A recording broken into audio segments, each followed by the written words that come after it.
I told you earlier I wrote a poem about my feet, right? I probably don't have the cutest feet on the planet, right? When I was younger, I used to wear shoes that were far too small for me, and I messed up my feet. I used to want to wear my mom's shoes, and by the time I got to 6th grade, my foot was bigger than hers is. She's only 5'3", and I'm close to 6 feet now. And I ended up writing this poem about my feet as kind of like an affirmation of my body and being okay with my own physicality. And there's a part in the poem where I talk about, you know, women used to hunt for food barefoot to feed their children. You know, Panther women stood on their feet for hours and hours and hours feeding children. And, you know, women that started the bus boycotts, they walked, you know, and they had feet that looked like mine. You know, women who changed the course of history didn't have pretty pedicured feet. They had feet that probably looked like mine, or as what some people say are worse. And that whole experience, and it also made me think about, this is ironic because today is the 20th anniversary of the Million Woman March that happened in Philadelphia in 1997. And I went to that march. I was like 18 years old or something like that. And the poster for that march was actually a woman's feet. And I remember there were some guys on our college campus that were making fun of this poster because her feet were so messed up. So even when I was writing that poem, I thought about that poster and this crazy, great, wonderful, transformative experience that I had going to this march where the poster was about this woman's feet. And that's why I say it's ironic, because today is literally the 20th anniversary, October 25th. And so, yeah, that feet poem, there was a lot of different life experiences that kind of bring that in.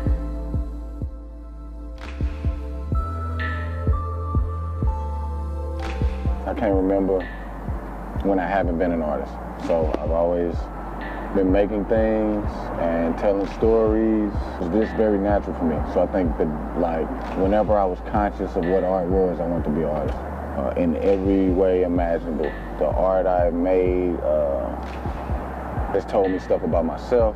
It's told me stuff about the world. The art that I've listened to has made me, it's taught me. I think the secret to success is hard work. So I don't think it's, I think it's hard work, a little bit of that, a little bit of luck, and a lot of preparation.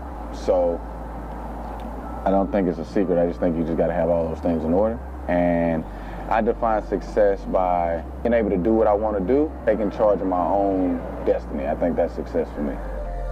I definitely think the events of Ferguson and I guess the protests of the last few years will affect the generation that comes after. And that's the same way that the protests in the 1960s affected the generation after that. And the riots in the 90s affected me and the people my age growing up. I think it would definitely affect the way the world plays out. Depending on who you are, it'll be negative or positive. If you're the people that are affected by this violence day in and day out, I hope that it will affect you in a positive way. If you're the people that want to see this kind of thing keep going, I hope that it affects you in a negative way. I think each and every person changes the world day in and day out. So, yeah, I just think everyday people change the world, or with the way they do, with the things they do, their actions and their decisions. I've always been in love with film, and it's just something I always wanted to do. It definitely was a lot of work to make Who Streets, but I don't wish for any of it back. I feel very accomplished in it. Years from now, it'll still be a record of what happened in St. Louis and Ferguson.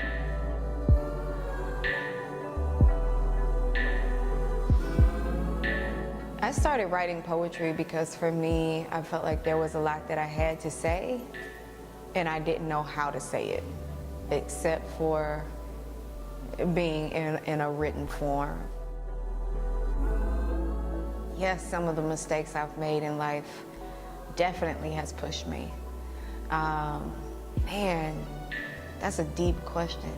That's a really deep question. Mistakes are where I learn. Because the mistakes I've made in my life have made me go deeper into myself. It's really made me understand just how human I am. Damn, that's a deep question, and I don't think that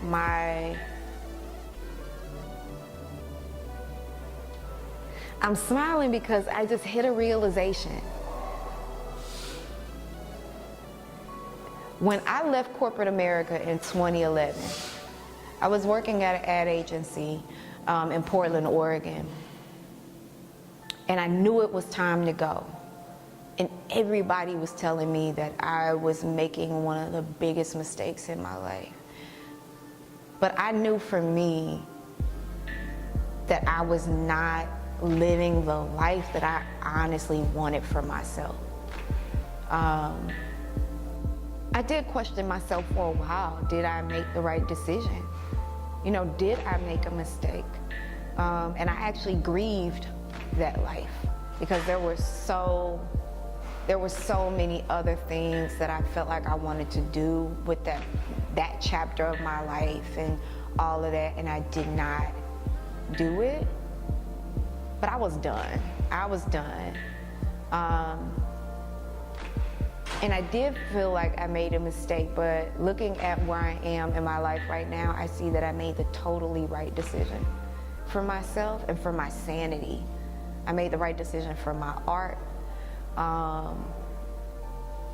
And I made the right decision for me.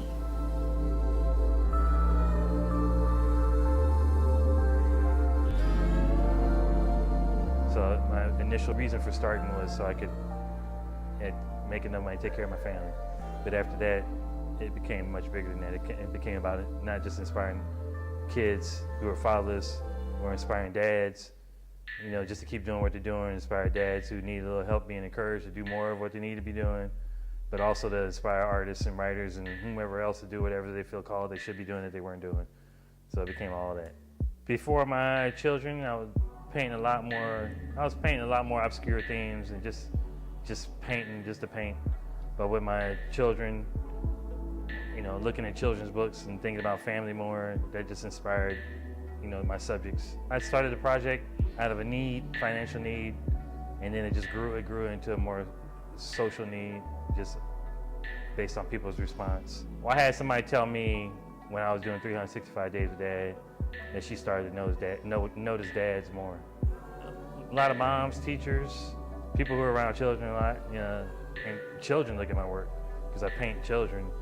I like to paint children looking empowered, you know, and that's really a lot of my drive too, because a lot of Black youth don't see themselves in art enough, so you see them come in and their eyes get big at work. It's pretty cool. So it's cool that people are like, yeah, I actually see dads. Like you probably walk past or drive by the same dad all the time, bus stop, but because of the project I was working on, folks actually noticed and it gave it a lot more, you know, just gave a lot more power to just the experience. You know what? I'm just always inspired. I'm always seeing something that looks like it could be a great design, or man, that's a great face, or that's a dope hairstyle. Ooh, I could do something with that color. And then I just go try it. Next thing you know, I got 2 paintings done, man. So I'm always seeing something. I'm always open to just letting something come to me that's going to spark the idea or some kind of design. I just go every day.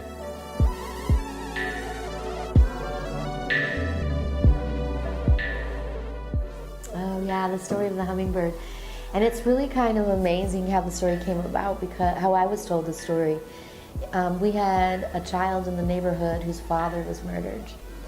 And it was a really hard day in our neighborhood, and I had gone to the funeral, and the kids were kind of coming back and forth from their house across the street to our house.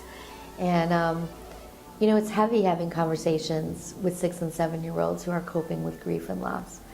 And I was sitting on the porch, and my housemate Lai told me the story about the hummingbird, and it goes like this. It's a Native American story, and the world was on fire, and everybody was freaking out because the world was on fire, except for the hummingbird, who was going to the lake, drop of water, bringing it and putting it on the fire. To the lake, dropping it and putting it on the fire. And pretty soon all the other animals started like noticing her efforts and started to make fun of her, being like, it's not making any difference, what are you doing? And finally, she got tired of the teasing and stopped in mid-flight and told them, she was like, maybe it won't make a difference, but at least I'm doing my part. And then continued to go to the lake and drop it onto the fire, drop on fire. Well, her act convinced other people. The bear was like, well, she's just doing a drop. What can I do with my big bear paws? And the pelican was like, well, I've got this like, you know, big throat that I can do. What more can I do? And so pretty soon, her courage to act allowed other people to act on their courage and use their skills. We're hummingbird people. That's what I tell people all the time. We're hummingbird people.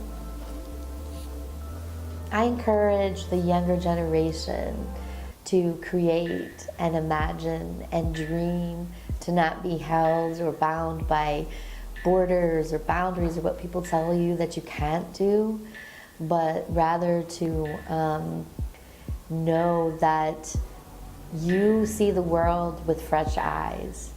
And sometimes that just means that when other people are saying, oh, it can't be done or it's impossible, that just means that you're a trailblazer. And know that you have that in you and that you can create a world that is compassionate and just and that you want to live in and that you will be proud of your children and grandchildren to live in. To know that you can make change, that you can use whatever skills and talents that you have to create change in the world. Like sometimes we think that we have to do the things that are really, really big, right? But oftentimes the things that create change are relationships. And art is a way that you can kind of create relationship with people. We see it through the art builds, we see it through sharing a part of yourself that you've been vulnerable enough to put on paper. So yeah, to know that even though you're young, that you have a lot to offer the world and you can create change.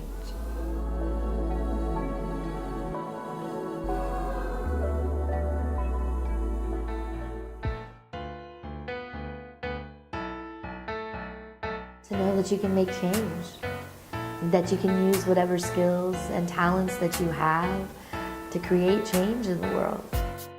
I'm always saying something. I'm always open to just letting something come to me that's going to spark the idea or some kind of design. I just go every day. I started writing poetry because for me, I felt like there was a lot that I had to say and I didn't know how to say it. Whenever I was conscious of what art was, I wanted to be an artist. It all just comes down to being a good human being, I think. A lot of my artistic philosophy is rooted in that.